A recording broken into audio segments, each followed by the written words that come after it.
Well, thanks everyone for coming. As you know, today, according to the press advisory, the Better Business Bureau is releasing the findings of a very significant and detailed investigation that we've conducted over the last several months into business email compromise. This study was essentially conducted by Stephen Baker. Steve is the former director of the Federal Trade Commission Midwest. He now works for the Better Business Bureau as our lead international investigator. The study that we're releasing today reveals some very startling facts about this crime. It is mammoth. The losses over the last 3 years to businesses and individuals is in excess of $3 billion. And the really startling piece of information that was revealed in the study is that the number of losses doubled from 2017 to 2018.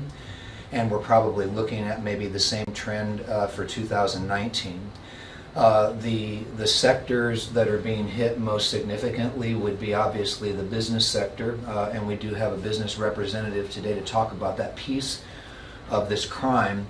And essentially the way that works is that a finance director or a controller, chief financial officer at a corporation will get an email that appears to be from the CEO making a request for a financial transaction. It could be connected to some super secret deal that maybe they're engaged in. It could be a need to finance a project. And it often occurs when CEOs aren't present on the property, maybe on a business trip. So it becomes clear that in many cases the criminals have done some background, some research, and they sort of know what the comings and goings are of the executive teams of those companies. The other segment that's been hit very hard over the last couple of years is the real estate industry, and the losses I believe went from $675,000 in 2017 to over $1 billion in 2018. And these crimes are targeting individuals and the real estate industry, and they are timed at the time of important transactions.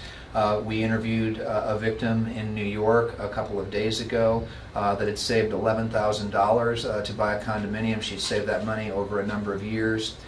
She was very close to closing on that condominium. She received an email that she believed was from the title company, providing her with instructions to wire money. She had no way of knowing that this was not from the title company, that it was an illusion. She wired the money is gone, it's irretrievable, and she has lost her opportunity to become a homeowner, which is clearly tragic. And that's one instance, so that's $11,000. When you think about how you get to $1 billion, you're talking about a catastrophic number of victims that are involved in this crime. The other piece of this crime that I think is very disturbing, it is massively underreported.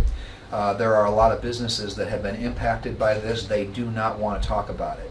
And I think that we all understand that it is very sensitive. Businesses don't necessarily want people to know that they've had big losses, that they've fallen into a trap. It can be embarrassing, damaging to their image, etc. But what we do know is that businesses here locally are impacted. We've seen enormous losses that have occurred just in our community alone, businesses that have lost millions of dollars. And again, a lot of that is underreported. Some of it is being investigated, so it's very challenging, again, to get businesses to come forward, talk openly and publicly about that. The other segment of business that is being hit are bookkeepers, finance directors of businesses who are receiving requests from who they believe are either their auditors or their CEOs, indicating that they need to get all of the W-2s for their employees for an upcoming audit or for whatever reason.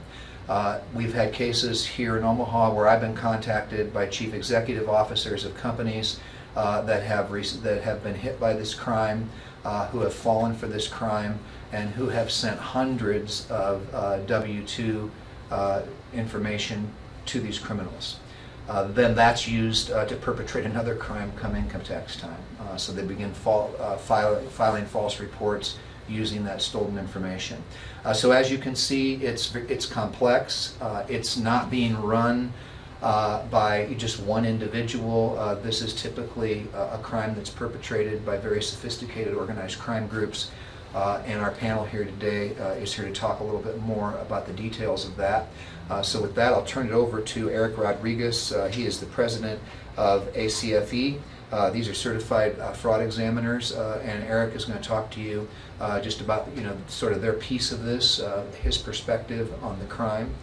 And then we'll bring up Paul Brandenburg. He is the resident agent in charge of the U.S. Secret Service, and he is not here to protect me.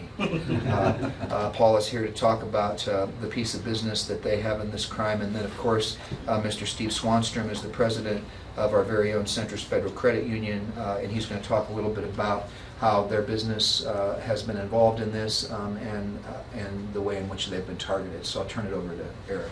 Thank you. Thank you. Yep. Good morning. My name is Eric Rodriguez. I'm president of ACFE, which is Certified Fraud Examiners. As Jim mentioned, it's staggering the dollar amounts that we see. But as he mentioned, one of the big things is it's underreported. So those numbers are really low. So there's really a higher amount of money that's being lost out there.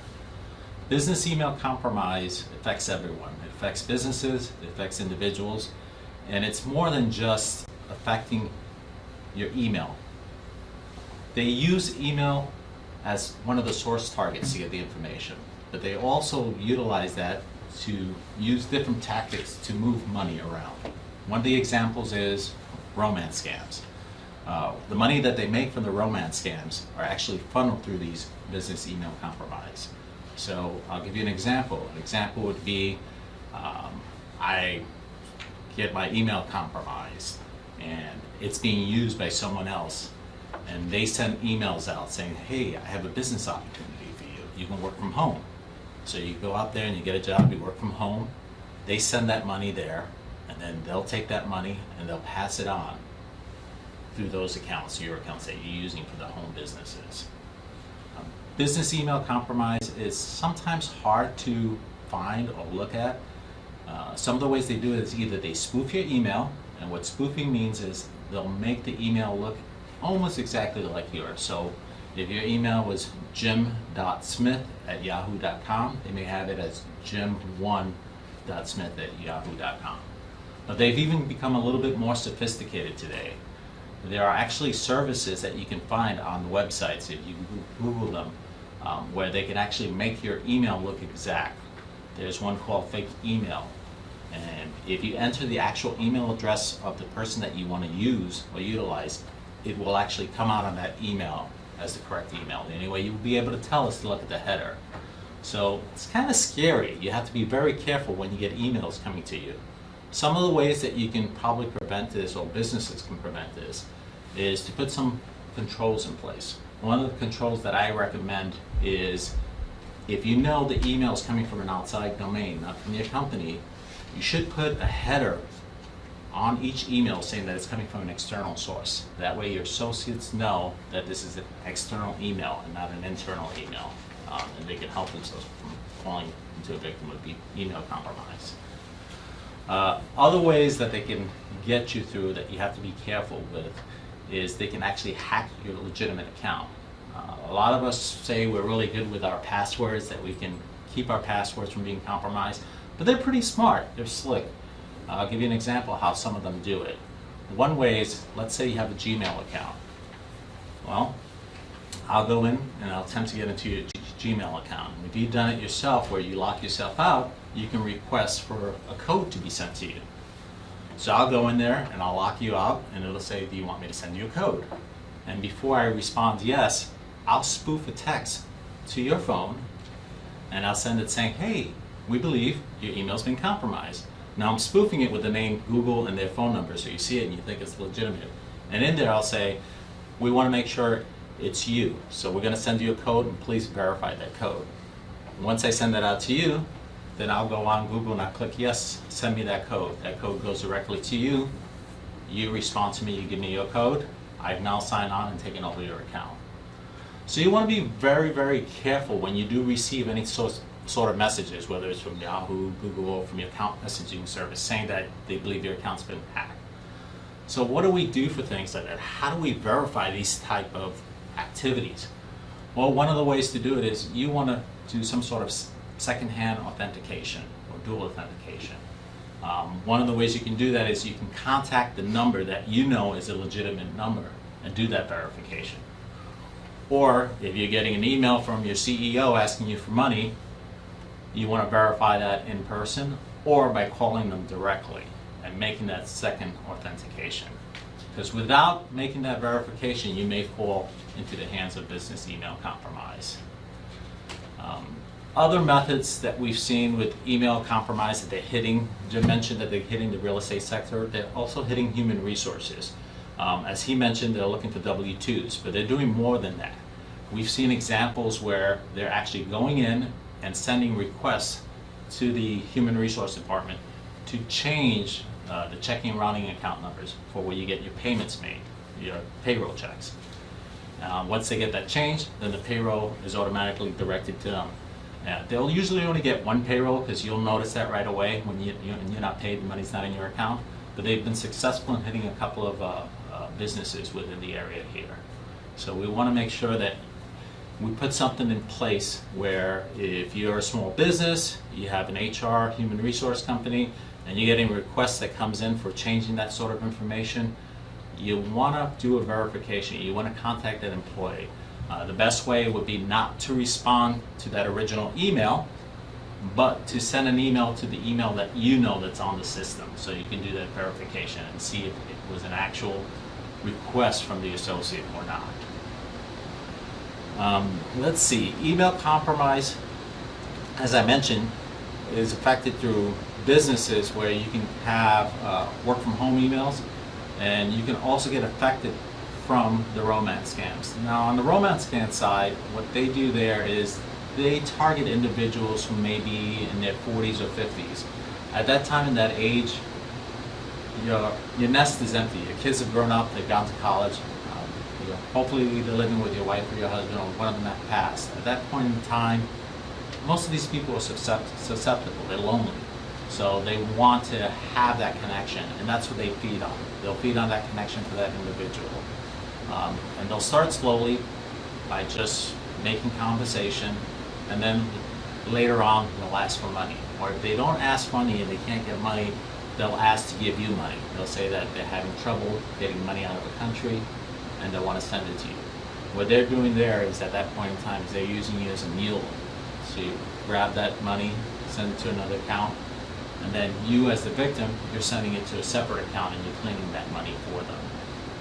So one of the things you want to be careful with, especially with the elderly, is to make sure that if you're going on a romance dating site, that it's a legitimate site, and if you do go and you do meet someone, you want to make sure you verify that information. Don't be embarrassed to play detective and make sure that you know who that individual is.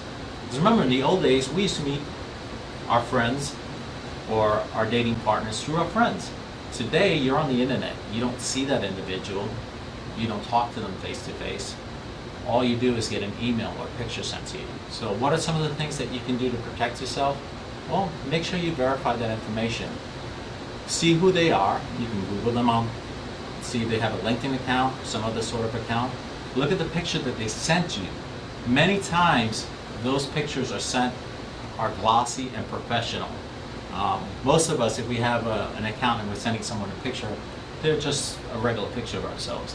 So if you see something that looks too good, you might want to verify that information. Other ways is to make sure you question the individual. Ask them where they work, where they live, their address. Many of them won't want to give you that information. So if there's hesitation there, then that's where you want to take it a step further.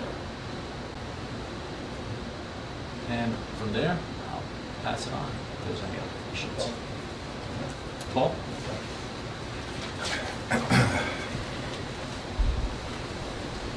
Good morning. My name is Paul Brandenburg. I'm a resident aide in charge for the Secret Service here in Omaha, Nebraska. I wanted to thank Better Business Bureau for giving me the opportunity to come out and speak to you about business email compromise, obviously known as BEC. Many of you out there may not even know what BEC stands for or what it is. Obviously, with the help of our partners here, we're trying to get the information out so you basically know what we're dealing with. Obviously, law enforcement, we're here to help and help investigate just a little bit of a different side of the house. What is BEC though? It's basically cyber criminals trying to infiltrate your email systems, your accounts, your computers, and they're trying to gain access either through social media, social engineering, via LinkedIn, like was mentioned, Facebook. They're trying to find out who's the CEO, who is the CFO, the Chief Financial Officer, who's the small business, who pays the bills, right? So they're trying to infiltrate your system. How do they do that? They'll send emails to anybody in the account, right? They'll maybe try to get the CEO, the CFO, maybe the admin of the account. Might be a small mom and pop shop. They might target you specifically if they know that you have large transactions occurring. And what they're trying to do is spoof your email. How do they do this? They may do clickbait. You might receive an email unknowingly. It's not from the boss, from somebody else, and you click on a link, click on a picture. It could be anything. Malware could be embedded in this. And in essence, what you're doing is you're introducing malware onto your personal computer, onto the servers, in essence giving the cyber criminal access to your device. What they do with that is they may not act right away, right? They may wait a while. They may study to see how the CEO, the Chief Executive Officer, how the emails are structured as far as requesting wire transfers to be sent, right? If you're a small business, they might watch just to see how does the boss request money to be sent through a wire transfer. You as an employee have to be vigilant to make sure that you are receiving this email specifically from the boss, from the CEO. And that's why we're here to educate you on how to do that. What the criminal will do is they'll like I said, they'll monitor and see how the email's structured, and then they'll try to spoof it, like's been mentioned before. Let's take a small business, for example. You have a boss, his email is huskerfan@gmail.com. The criminal watches this. He knows exactly how they're writing up the request to send money. He'll spoof that email saying Huskers, they might add an S in there, huskersfan@gmail.com. Send that to the CFO, Chief Financial Officer, admin, whoever pays the bills. And unsupposing, they realize, oh, I got an email from the boss. A lot of times this email might happen late in the evening. You're not paying attention. It might happen a lot of times Fridays, maybe before a holiday. That way these transactions go through without you possibly having a chance to stop this, right? That's one way of spoofing it. They may also spoof the domain. They'll go on and huskerfan@gmail, instead of the M, they'll use a double N, so it'd be GNN. So you really have to pay attention. Obviously, the human mind, the eye, it doesn't catch it most of the time. I mean, the best way to do that is companies, even small corporations, test your employees. We get tested at work. We'll get emails sent through, and if you click on it, maybe some extra training for you. You know, it's not bad. It's something you have to do these days. Stay on top of it. Stay vigilant. In essence, what do you do if you do get compromised? Right. First thing to do is call the bank. Call the bank immediately. Tell them stop the transaction. If it's already gone through, call your local law enforcement. They'll be able to reach out to FBI, Secret Service, other law enforcement entities that might be able to investigate this. Obviously, a lot of these crimes, they go overseas. The money's transferred overseas right away. Something like that happens. We have personnel in place, agents in place with FinCEN, Financial Crimes Enforcement Network, for example, and they can do an email kill chain. And they have understanding with other banks overseas, obviously, that they might be able to pull that money back. Obviously, the quicker you act, the faster, better possibility you have to get that money back. I don't know the specific statistics, but if it's within the first 24 hours, 30, 40, 50%, and it drops down drastically after that. The money just moves too fast, and they'll launder it and they'll move it on to other offshore accounts and so forth. How do you combat this, right? Like I said, be vigilant, test your employees, verify emails, two-form verification, and it's been mentioned several times here today. Pick up the phone, call the boss, or even walk down the hallway. Hey boss, did you really send this email? It looks fishy, something's misspelled, look for the email context. Anything that throws up a red flag. The extra 2 seconds that you add on this might really help you save time and money. We've seen this personally here in our backyard in Nebraska, right? We've worked cases before. We've got a current one going on right now where one of my agents is out west. A small bank was compromised. They didn't realize they sent 3 wire transfers, several hundred thousands of dollars. Finally, the last one came in at $400,000. They looked at it and realized, wait, there's something here, red flagged it, and were able to stop that transaction, at least save some of that money. Obviously, it's an ongoing case. I can't go into too much details on it, but it can happen to anybody, even in your backyard. Like I said, these cyber criminals are sophisticated. They're not just going after the big corporations, even though they sent hundreds of transactions a day. They're going after even the individual, right? So, say you're closing on a house and you have you get an email from what's it called now, the closing company, escrow, asking you to wire transfer money over. Be very vigilant. If you get an email that looks out of place, pick up the phone, call them directly. Don't reply to that email that you got sent, because that may go right back to the criminal. That's about all I have. So thanks for giving the opportunity. Obviously, we're here. If you have any questions, feel free to reach out to our local office here. Obviously, the local FBI office as well. If you are a victim of this crime, please fill out a report on ic3.gov as well. The more we can track this, the more we have the opportunity to follow this down. All right, thank you.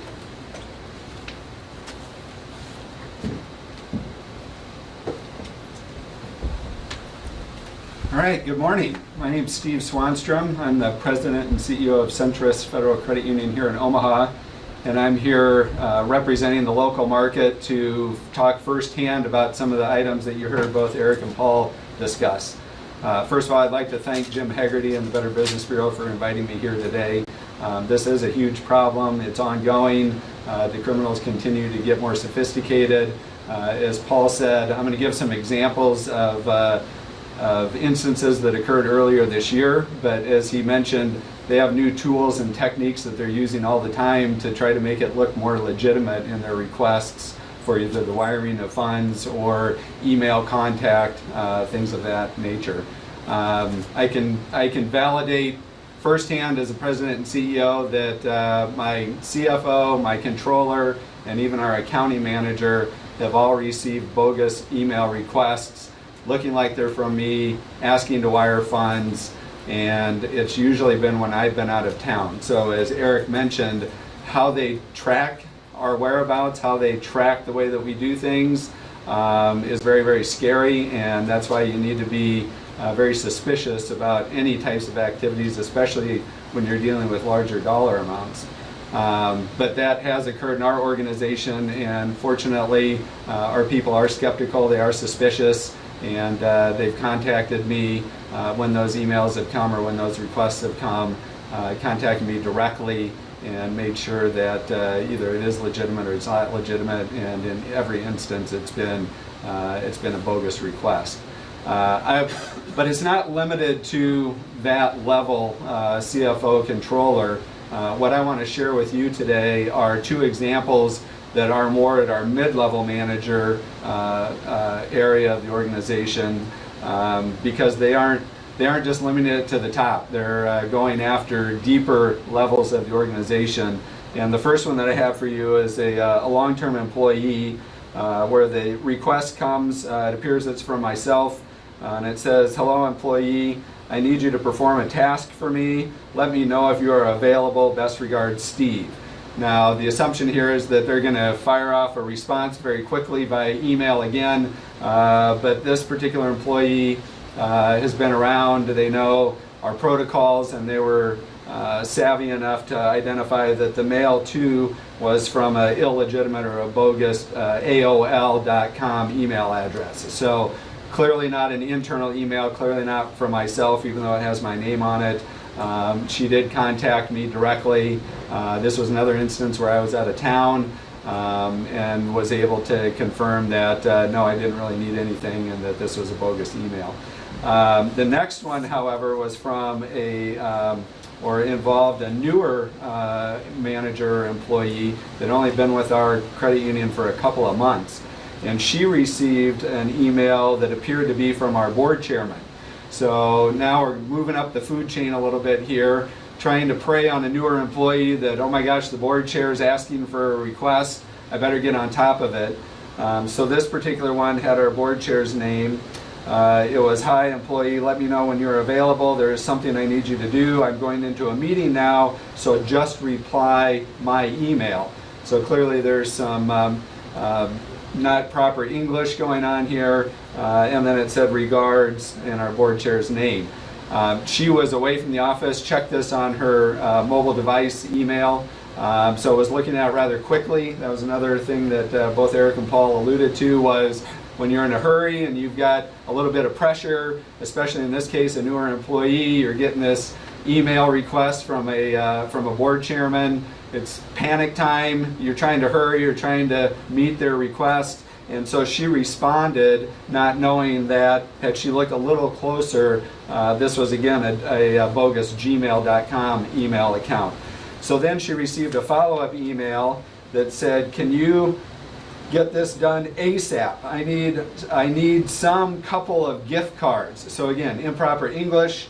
There are some listed clients. We are presenting the gift cards. How quickly can you arrange these gift cards? Because I need to send them out in less than an hour. So now we're putting more urgency onto this request. I would provide you with the type of gift cards and amount of cash. Thanks. And again, signed by our board chairman.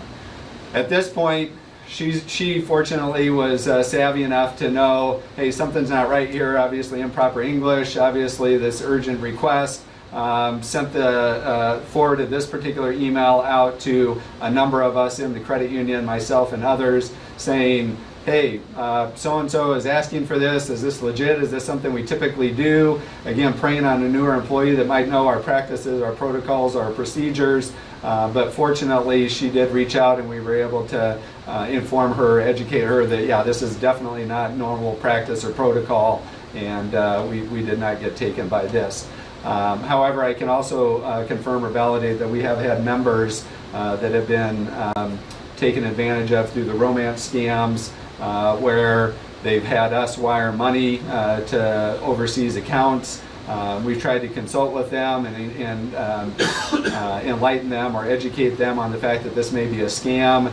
And at the end of the day, it's their accounts, their money. If they want to do it, there's only so much we can do. So that's why I appreciate you all being here, because the more that we can educate the public and the population that these things do exist, that they're real, that they are illegitimate, that they are scams. Hopefully when we in our business are consulting with or trying to educate our member population or our customer base, that they've at least heard it through the media, and they'll be a little more skeptical and they'll listen to us a little more closely or a little more carefully when we try to help educate them that this might be a scam. So again, appreciate the opportunity. Thanks again to Jim and the Better Business Bureau, and good luck out there.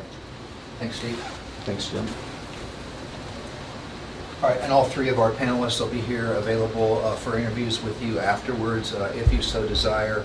I think that the clear message here is that there is not a lot that we can do to slow this crime down, because it is being perpetrated.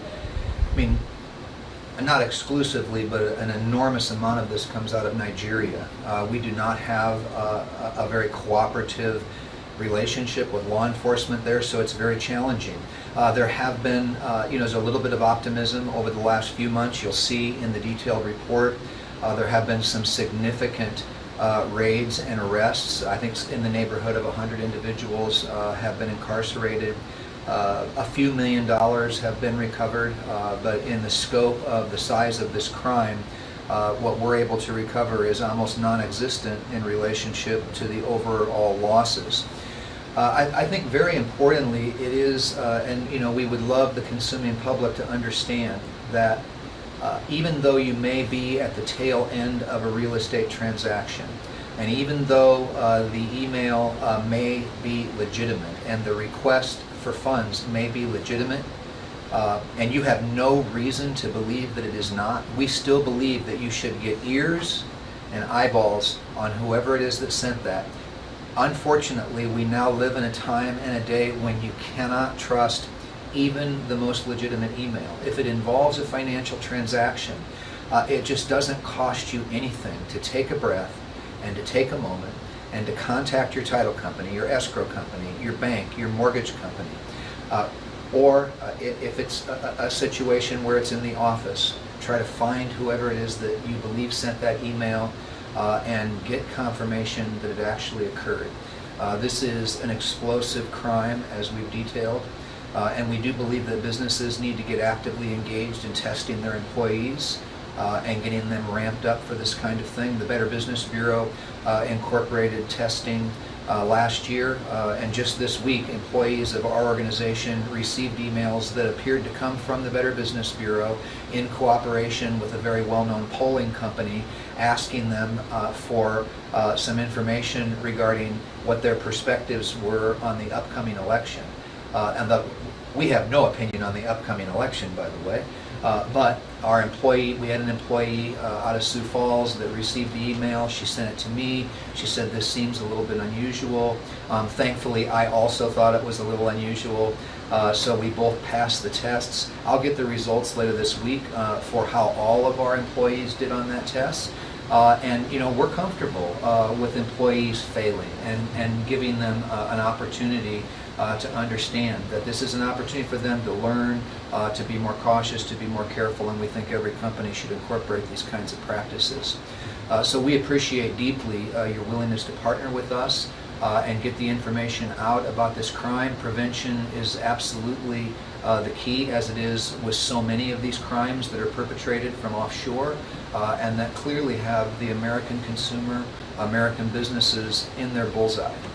So with that, we will open it up for any questions that you may have for me or any of our panelists. Jim, overall, Steve was talking about how it was an email asking for gift cards to give out to clients. Is that typically what you're seeing in these sort of the business scams, or is there other kind of instances where the people are getting scammed to give out the money? What are kind of the major situations there? Yeah, I think that there's a variety of pieces of it. So, it would appear that the individual that was perpetrating or trying to perpetrate the crime against Centrist lacked some sophistication. But just think about if that email didn't contain any grammatical problems, if it was cleaner, if it was more sophisticated, and then you begin to get a picture of the way in which this crime is being perpetrated by very sophisticated organized crime groups. So it's not coming from an individual in Nigeria at a coffee shop with a laptop that's trying to make a few bucks. This is coming from an organized crime groups that they've hired linguists.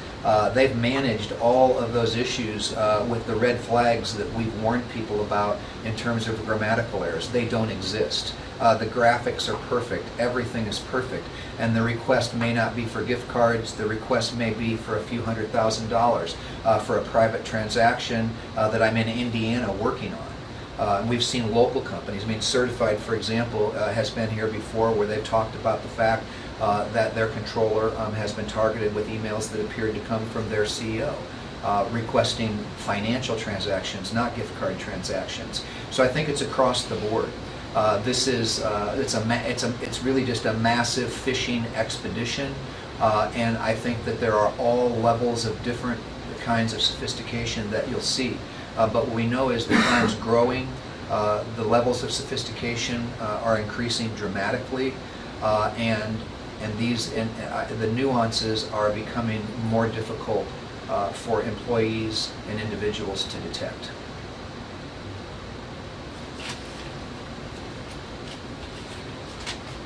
Is it more businesses or is it more individuals who get caught up in this? I would say, without a doubt, more businesses.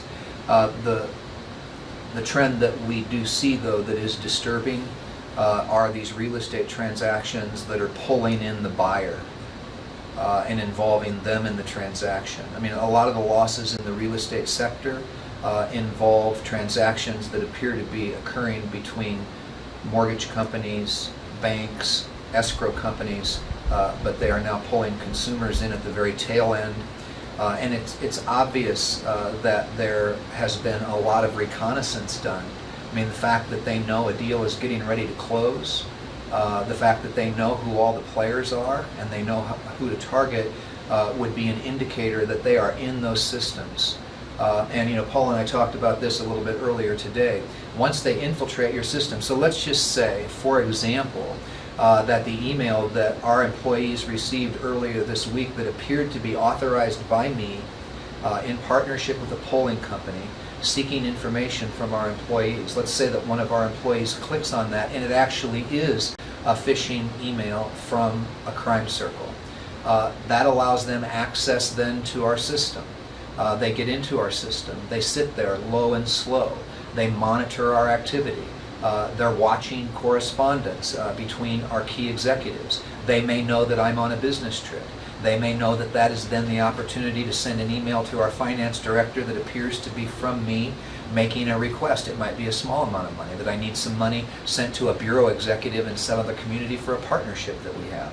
So you can begin to see that once they're in the system, once they begin to understand the goings on, the day-to-day business activities that are occurring, then they can time their strike.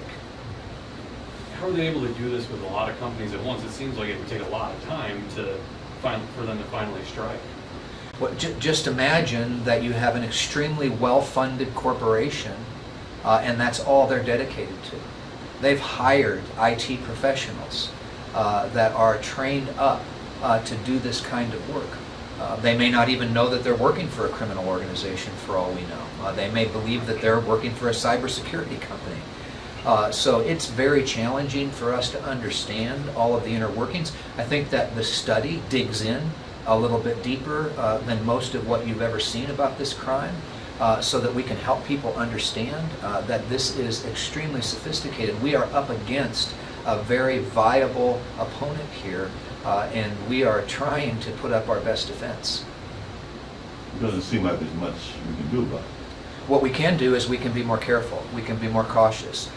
We can get eyeballs and we can get ears on whoever it is that we believe is sending us that correspondence or that request.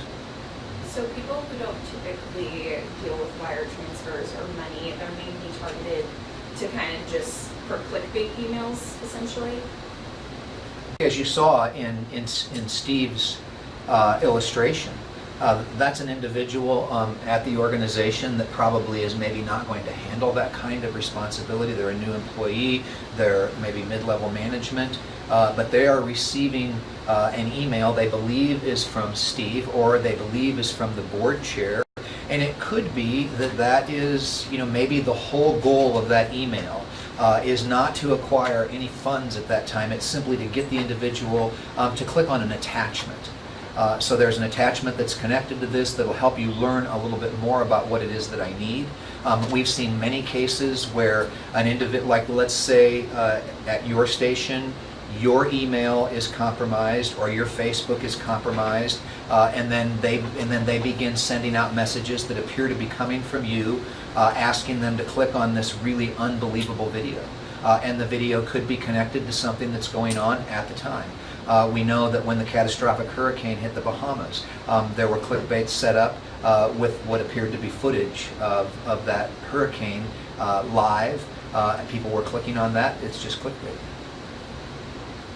Yeah, I think Jim raises a good point that we don't know where that interaction with the board chair email string would have ultimately led to. So would they have sent a link that they wanted them to click on to get these dollar amounts for these gift cards or whatever the case may be, and then that would have infiltrated our entire IT system? Would have gotten them in behind our firewall, and then now they're able to see all kinds of other information on either us as an organization or our membership? Could they have compromised the system to see, member account number, social security number? I mean, who knows where that could have potentially led to had that conversation continued. So I think, yeah, Jim's on to something there, that was just the introduction, and the ask for the gift cards may not have been the ultimate goal. So you may see, for example, we see food trucks all the time now in Omaha at lunchtime at different businesses. It may be an email that looks like it's coming from your human resource director letting you know that somebody's food truck is going to be at our business on Friday. Click here to look at the menu. Now, who's not going to do that? Unless they're trained up to not do it.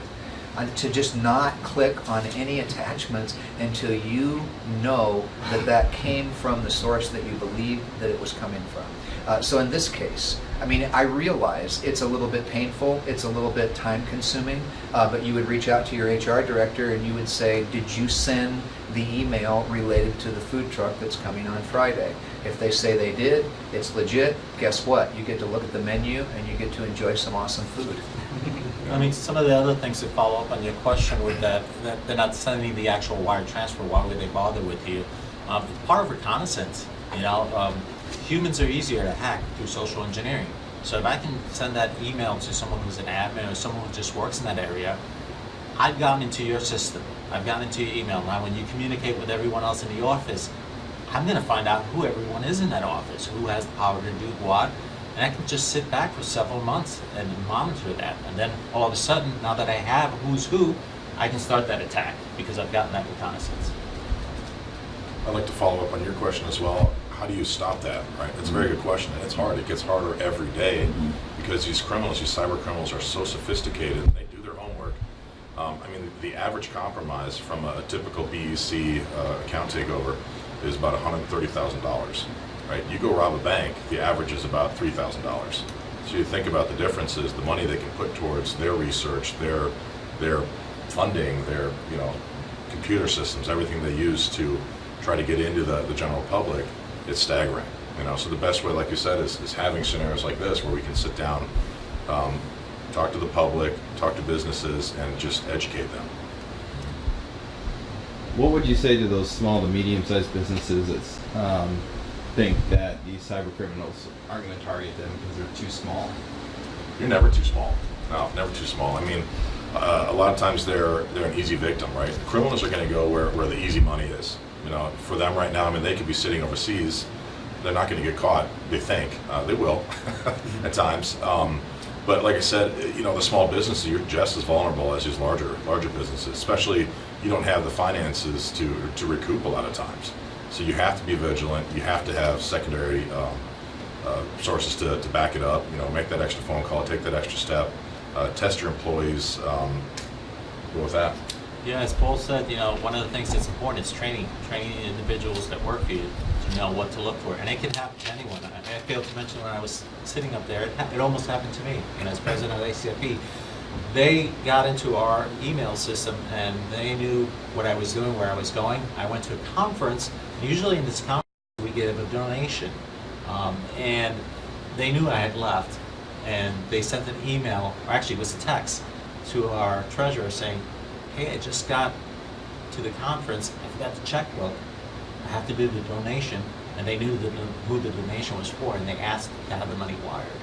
And of course, we put things in place that said, regardless what you get, even though you feel funny about it, call me in person. So I got the call from the treasurer saying, hey, I'm sorry to bother you, you're the one who said to call. I know you probably want the money because you're there, but I'm wiring the money for the donation. And I said, I didn't ask you for any money. We sent that by check already. So it can happen to anyone. I'm an anti-fraud professional, and they attacked me and my group. So you just have to be very vigilant. And Jim mentioned that they did employee testing here at the BBB. We've done that as well, and it's eye-opening just because you get a picture into how your employees are reacting and responding to emails in a controlled environment, which is safer than what we're talking about here today. And so we've done that ourselves at the credit union. We do it on a regular basis because we constantly have new employees coming to work for us. And it's a great way to ensure that we're able to educate those employees, again, in a controlled way, in a controlled environment, in a safe zone, so to speak, without them being compromised or without us being compromised. So tools like that are invaluable. Constant communication and training with employees is critical. And I would echo Jim's comments that, it's not intended to be a gotcha moment for an employee.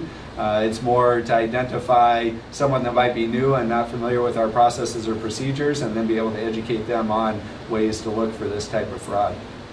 And the scope of resources that are involved in perpetrating the crime. You think about 80% of all businesses in the United States of America have had this attempted on them. So they have been in receipt of one of these types of emails that was designed to compromise their company. 80%. So the amount of money that's being spent to target American businesses is massive in relationship to the resources that are being invested to combat this. There is no other crime occurring in our country today with more significant losses than this one over the last 3 years. And I would say that a large percent of businesses, primarily small to medium-sized businesses, are completely unprepared for this. They are like lambs to the slaughter, have not done anything, and probably don't even have any awareness that this type of crime even exists. The purpose of this study and the motivation for the Better Business Bureau to get behind this kind of investigative work is to get our business owners, our American consumers up to speed on these crimes so that we can begin to slow this down. And I'd like to just mention one more thing for the small businesses. It's really sometimes expensive to get training. A lot of the large companies can get it, but a lot of the smaller mom and pop shops, can't afford that.